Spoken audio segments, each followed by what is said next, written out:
Hey, hi you guys. My name is Brianna, and I am going to be reviewing Love is Blind season 4 because I watch way too many TV shows and have way too many opinions to just keep them to myself. So, follow me, you guys, as I review the show. Let's have like conversations in the comments, all that good stuff. We're just gonna jump right into it. Can I just say, I actually did already watch like all 5 episodes. So you're gonna see all the reviews in the same outfit. Don't think I didn't like I was crusty or something. Though I'm gonna drop them one by one each day. Don't think I was crusty. I recorded it all in one day. You feel me? And can I just say, as far as the first 5 episodes go, I feel I like this cast a little bit better than I did like the previous cast, like season 3, which just dropped the other day. They're like pumping these out. It's crazy, but I love it. I'm here for it. All I do is watch reality TV, so I'm here for it. You're giving me something to watch. So we're gonna start off. The first person we kind of meet or gets highlighted is Kwame. So right off the bat, Kwame was giving me like SK vibes, not just because they're African men or whatever, but because of what they said. So you know how Nick and Vanessa Lachey, they come out, they introduce the season and themselves, and they ask everyone like, why were you brought to this show? Like, what did you like about the premise of the show? And Kwame says the same thing that I'm pretty sure SK said was his reason for wanting to be on it too, which is that like they get to, I guess, not be judged off of their like race, ethnicity. I think that's really what they're talking about as black men that seem to want to date out. That's the vibe that I got. And as you see, as the season progresses, the women that he chooses to pursue, like, they're black men that want to date interracially, and no harm in that. It's just like, that's what kind of like attracted them to the show, right? So, as we expect, Kwame, he first seems to get drawn to Chelsea, or that's the first person we see him connect with. So Kwame, let me pull up his stats. Kwame's 33. He is a sales development manager. But when Chelsea asks him, like, what do you do? He first tells us that he used to be a professional soccer player. And then because of a career-changing injury, he ends up not being able to play basketball anymore. How did I go from soccer to basketball, you guys? He ends up not being able to play soccer anymore, and I guess he was originally overseas or out of the States, and now he's come back and back in Seattle, and now he is a sales development manager. And yeah, so they kind of bond over him saying he doesn't know if he'll ever really get over the fact that he used to be an athlete and was going to go down like this career path, and then because of an injury it kind of changed the trajectory of his life, and he doesn't know if he'll ever get over that. And that's not a story I'm unfamiliar with. Like, I've definitely heard people, have dreams and goals, aspirations, like athletic aspirations, an athletic career and profession, and then like injuries can just take you out, and that's crazy. That's tragic. And Chelsea is 31, so they're 2 years apart. She's a pediatric speech and language pathologist, and I think that might be a reason why I'm rooting for her so much in this like Micah Chelsea thing, because I was gonna be a speech language pathologist as well. Like, that was my undergrad, baby. I didn't do the grad school for it, but I should have, because she's living her best life. She is so cute. Like, I'm off center so that way I can hopefully figure out how to edit all of this, and I can put their pictures up on the screen and you can see what I'm seeing. She's so cute, petite, blonde. Love that for her. Love that for him, since we know what he likes. Okay, Kwame. And also he had said like he was going to go by Alex, and he chose that to be like his authentic self and just go by Kwame. I don't like that. I don't know, but I'm glad he made the right decision eventually. I just didn't like that he was even considering getting a name that I guess he can like be more anonymous under, and like you can't really put an ethnicity to an Alex. You can get anyone, but you can put more of an ethnicity to a Kwame. So he's really trying to like, or he was really trying to fly under the radar and see if he can get like white women or non-black women by quote unquote passing. That's a little weird to me. I'm glad he chose to be his authentic self eventually, but anyway, it's just giving me SK. And if anyone watched season 3, you already know what SK was about. Just chasing all these black women and being trifling. And Kwame seems like he has a really, really, really good heart. And hopefully he isn't that way. But then SK also seemed like he had a really good heart and he wasn't that way. And he was like dirt. So, anyway. So then we also see that Micah is another one of Kwame's like connections. So they really kind of bond over the fact that like they're into manifestations and good vibes and all that trendy stuff right now. I don't want to like trivialize what they believe in. It's deep for them. It's just more like a trendy thing to me. Like, oh, manifestation, oh, positive vibes. Of course you want like good things in life, but I don't know. If that's your bonding thing, then I don't really know. I think him and Chelsea have a better reason to bond, if that makes sense. So then right after Chelsea, you see that Chelsea bonds with Paul. No, I'm lying. I'm so sorry. My notes are already crazy. My first ever review, and I can't get it straight. So then we see that Micah also bonds with Paul. So Micah bonds with Paul over her dad having his name as well. So I guess her dad's name is Paul. And Paul's also the third. So Paul's dad and then Paul's grandfather are also named Paul. Right? Okay, cool. And so they talk about also traveling different places. He is, let me pull up what Paul's stats are. Dang, if I can find him. He is 29 and he's an environmental scientist. So he's traveled all over the place. And yeah, so he tells Chelsea at the end of their first chat, like their first date, that he's really into her as well because of her voice. She just has like a really sultry voice, which I totally get because I've been told that myself. Like, I have a really cute voice. If you don't think so, don't even say it in the comments. Don't do it. Anyway, so then Paul also bonds with Amber, and Amber is a flight attendant. Amber has also been married twice already, so she is 2 times divorced, and she's looking for husband number 3. And I would have thought that meant like, I don't know, she's maybe not the most genuine, but I kind of think she is, and I kind of think she's way more genuine than Micah. We're gonna talk about that. So, Amber is like, oh, hey, my name's Amber when she meets Paul. And remember, guys, like right now, all the things that we're seeing is kind of like super rapid fire. So if I feel like I'm talking fast or I'm going through people fast, my bad. It's just like that's how it's presented in the show. We kind of like, oh my gosh, sorry. We kind of like dig deeper as like the actual connections are formed and like the storyline builds. So if I'm going too fast, my bad. I'm so sorry. I'm just trying to get through this, get all the characters in play for you. But yeah, so they bond over her name being Amber, which is obviously like a gemstone. And he's like, oh, your name's Amber. I'm super into geology, so I dig that your name is Amber. And she's like, yeah, I was named Amber because my dad was into rocks and stuff as well. So he named me Amber. And he's like, great, cool. And then like, as soon as they finish talking about the fact that he loves that her name is Amber, he's like, so yeah, what's your name? Sir. So they laugh about that. They have a good laugh about that. And basically, yeah. So where it stands right now, Kwame is digging Chelsea, our speech language pathologist, the cute blonde.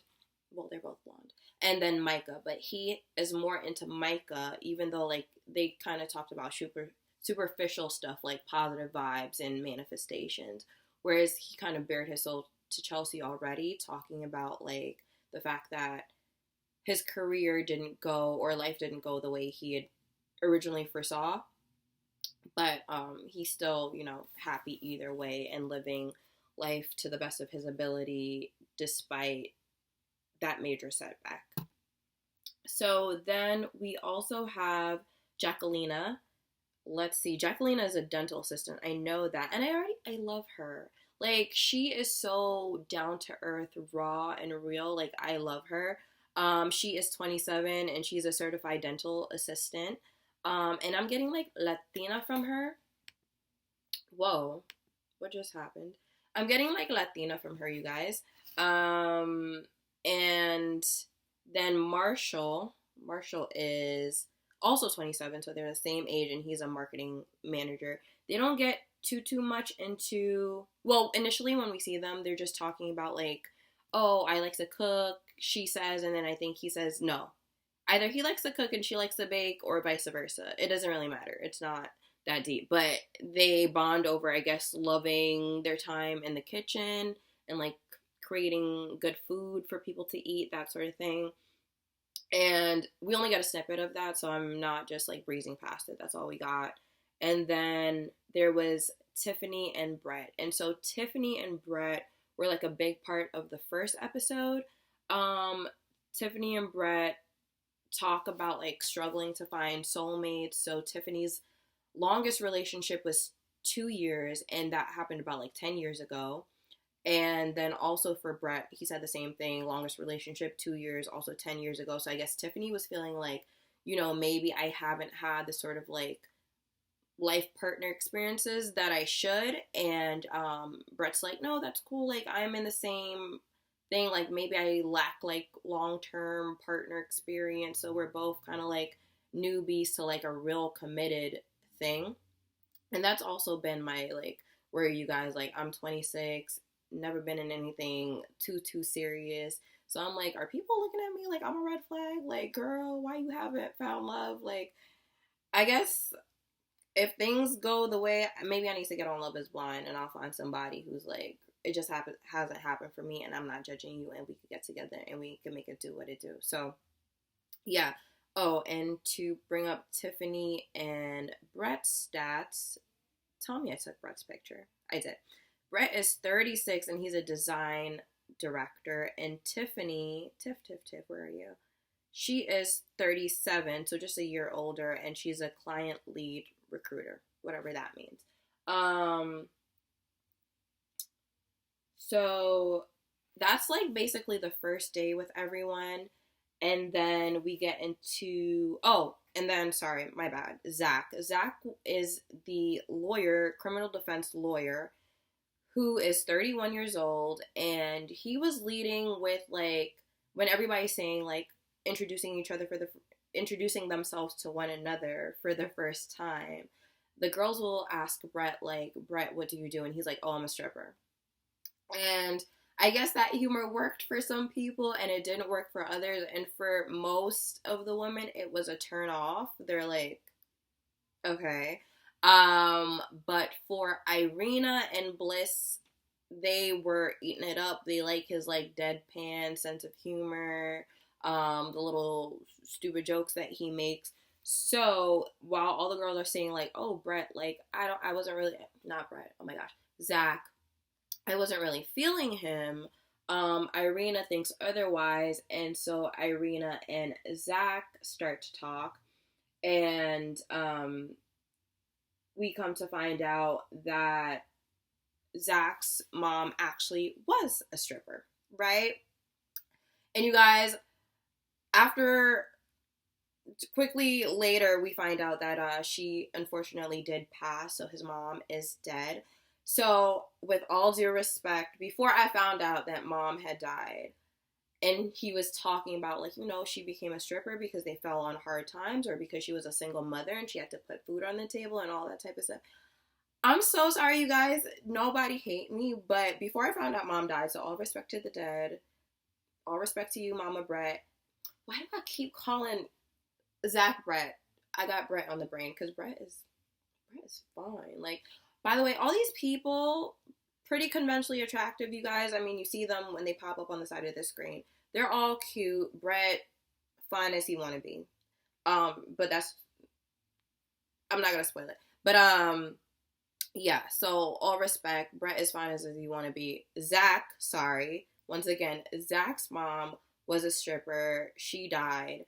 But when he was talking about how his mom, had to strip because she had to make ends meet for them and take care of him, all I could think, no shade, you guys, was, What would you do if your son was at home, crying all alone on the bedroom floor because he's hungry? And the only way to feed him is to sleep with a man for a little bit of money. That's the song that pops into my head, so no disrespect, but that sent me in that moment. And then quickly I felt super ashamed and guilty for even thinking like that.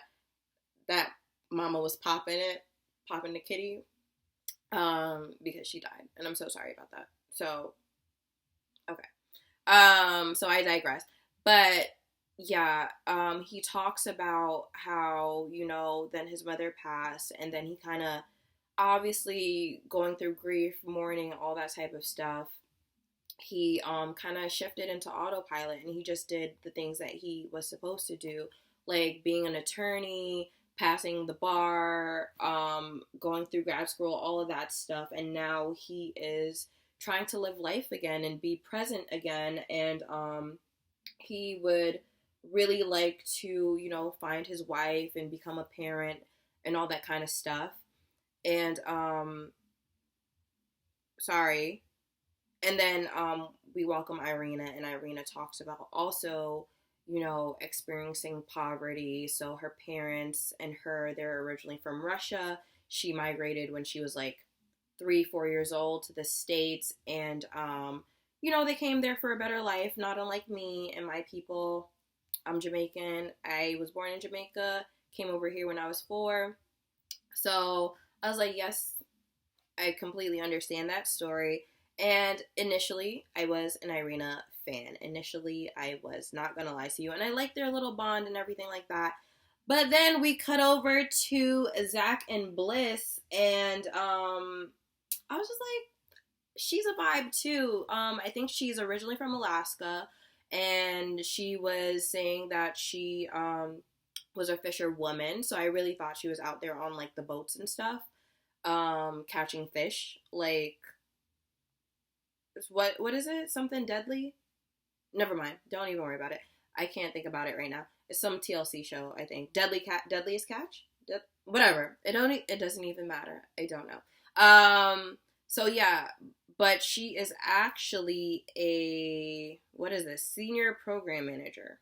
Anyways, I do know she says that she came from a long line of teachers.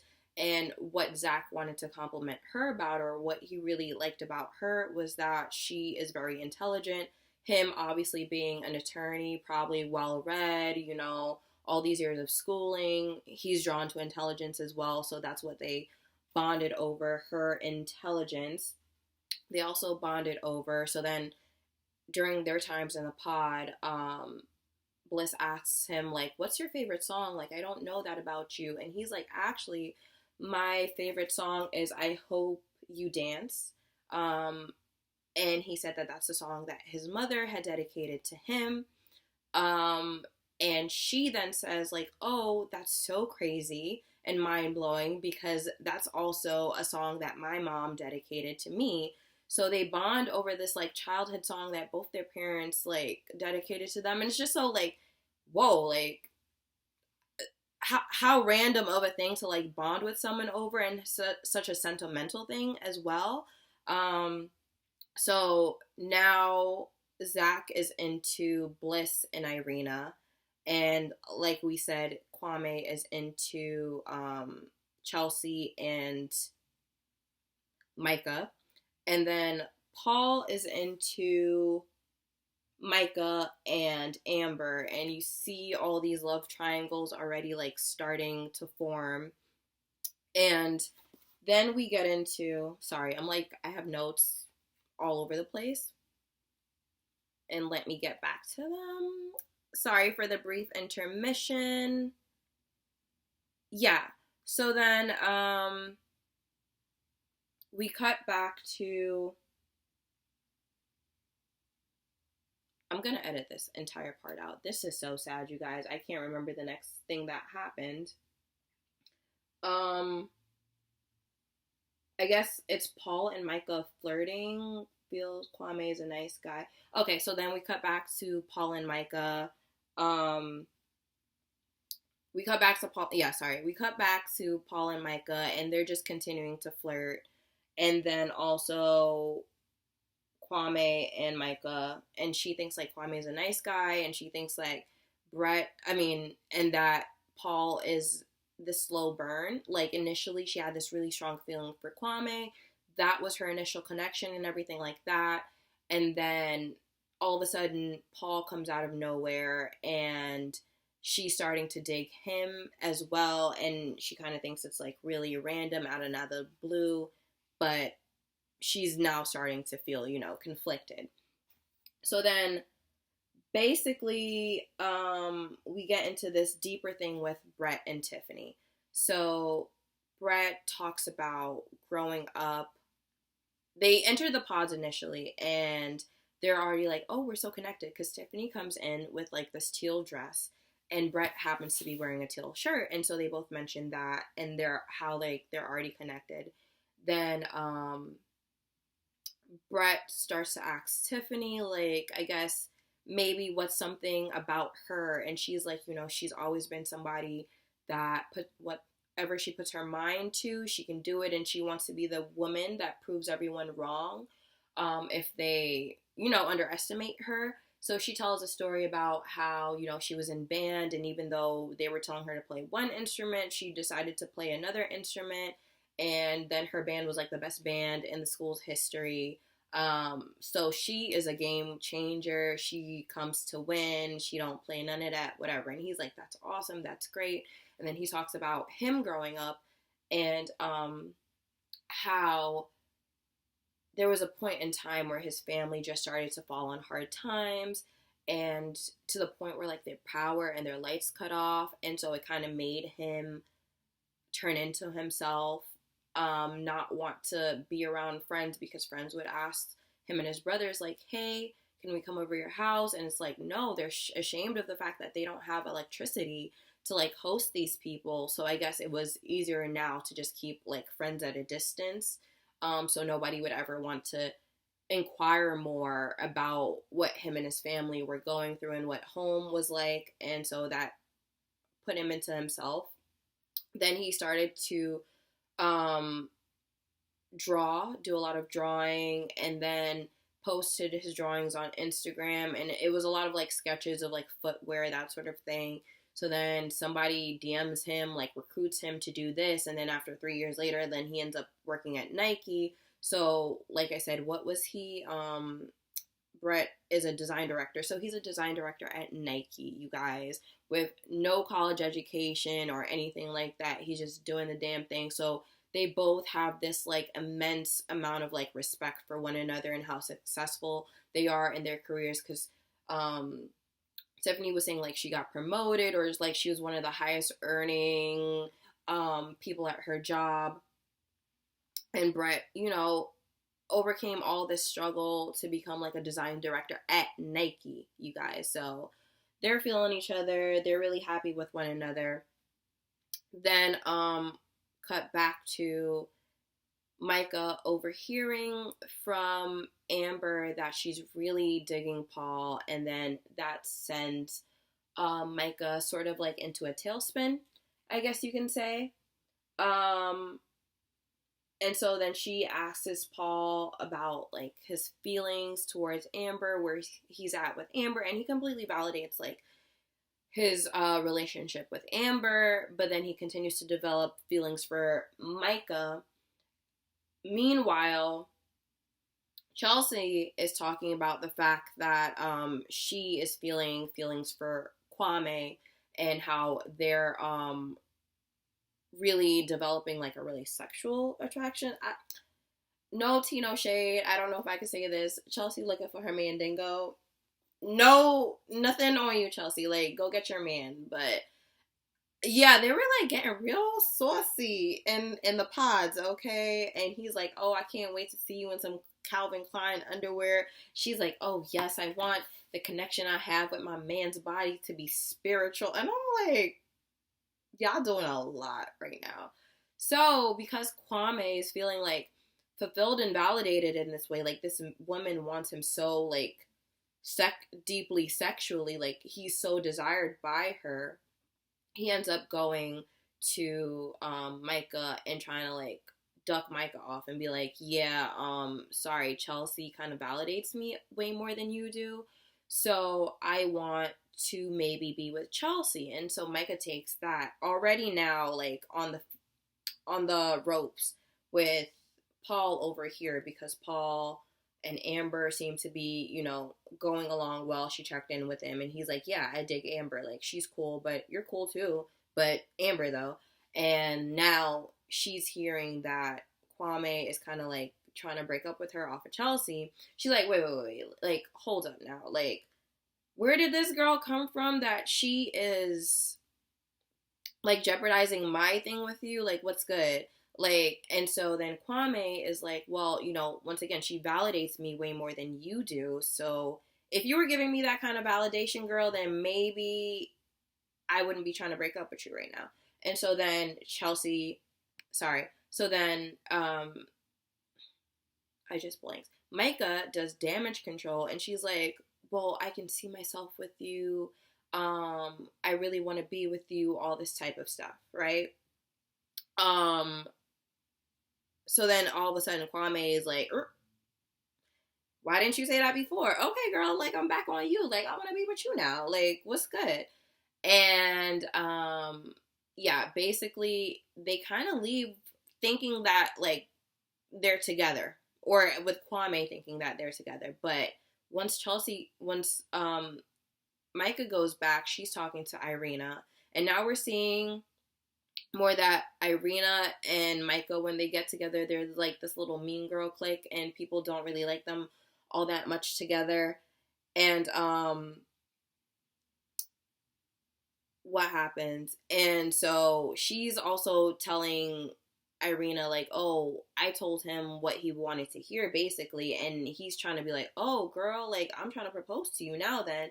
And she's like, give me a second, but I'm digging you, I'm feeling you. And they're just talking crap about Kwame, like, oh, he's moving too fast and he's desperate, he's moving desperate, like, why the minute you gave him some validation, all of a sudden he wants to marry you, all this type of stuff, whatever. So, now cut back to Tiffany and Brett. Tiffany goes in to tell Brett how much she's like digging him, she's feeling him. And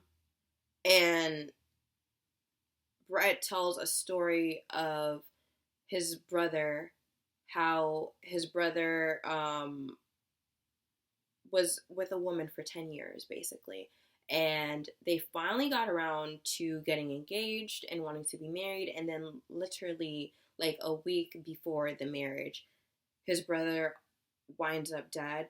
A car accident, a terrible, horrific car accident, took his brother's life. And he is just so genuinely scared of like falling for someone and then all of that being ripped away from him. And Tiffany's like, listen, let's not think like that. Like, let's just enjoy the moment and falling in love. And that was a freak accident. Like, I understand you have like those concerns, I guess, about falling for someone that deeply and then losing them, but you can't let that stop you from, pursuing real, genuine love. And yeah, they bond once again over that. And then we cut back to, I'm so sorry for the back and forth, you guys. Maybe for the next review, I'll just do it couple by couple. I don't know. But yeah, and then we cut back to now that Micah thinks she has Kwame in the bag because she reassured him the way he was begging to be reassured, or else he was going to cut things off with her to be with Chelsea. She now goes back to Paul, and she's like, Paul, I'm trying to be with you. Like, what's up? Basically. Hold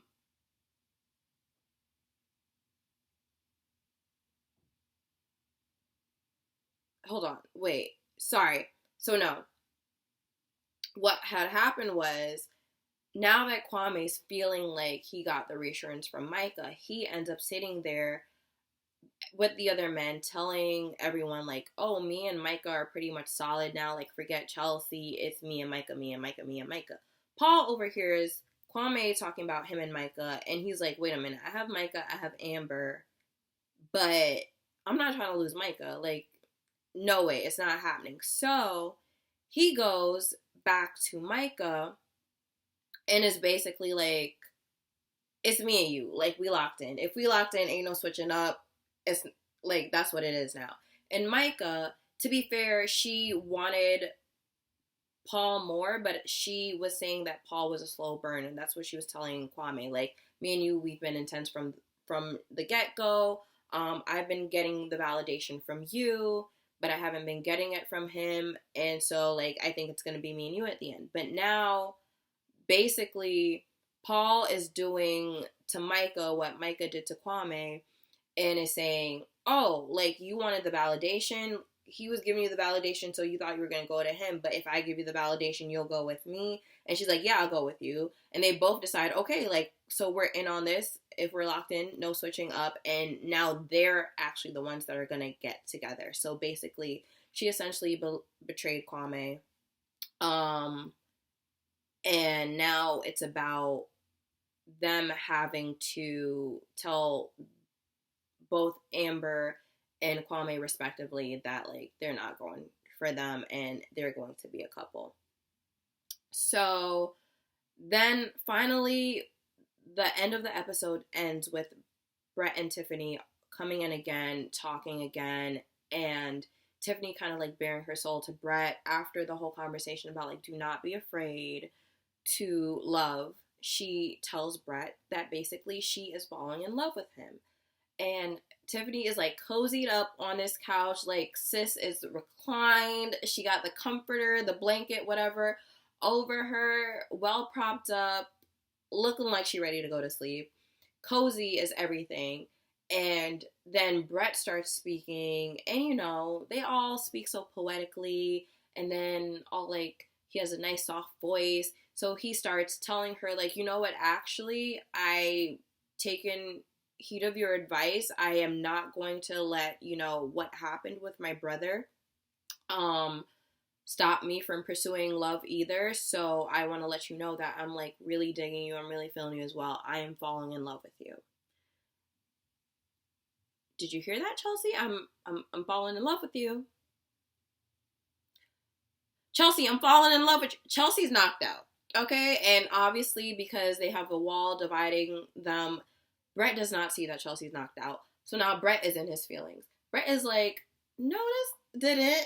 I know she didn't just walk out and leave me hanging like this, and she didn't have the decency to say that she walked out. Like, why am I bearing this soul and nobody was in the room? Like, that is so trifling. That's so messed up. So he goes and he starts, like, being like, I'm done to all the other guys. He's like, I'm done. I'm telling this girl that I'm falling in love with her. Like, that was the conversation we were having. And she's not there to even, like, hear that. I'm reciprocating my feelings, and you couldn't bother to stay to listen. Like, what's up? So, yeah, Chelsea, baby, knocked out. That girl was knocked out. And that's basically how that episode ended. Can they, you know, like, get back together? Can he, like, understand? Or is he going to be, like, too in his feelings? Because you already know he's kind of, like, non-committal. He's kind of like, any sign of trouble, I'm not trying to deal with that because I don't want to even fall in love and lose my person. So, you know, I genuinely hope that, like, this is something that they can get back from. Genuinely, though, if Brett can't understand that the girl fell asleep and forgive her, he not it anyway. Like, period. He's just not. So we're going to see what happens in episode 2, but that's where we're at. Brett and Tiff, they could be a thing if he forgives her for falling asleep. Kwame thought that he was locked in with Micah. She switched it up on him, did a flip it and reverse it, and ended up with Paul. Paul now has to tell Amber that he's locking things off with her because he now coupled up with Micah just because he wants to, like, do, like, preemptive strike, like a little Trump move on Kwame. My girl Chelsea, so sweet, love her. Hopefully, I don't know. I don't like that she's second option though. It's not gonna be another Ayana and Jared. It's just not happening. I don't want it for her. She don't deserve it. And who else is there? Then we're still talking about Bliss and Zach and Irina. I'm Team Bliss, but I digress. And that's where we're at, you guys. I think that's where we're at. And yeah, I'm looking forward to see like the other people. You've seen like other people here and there.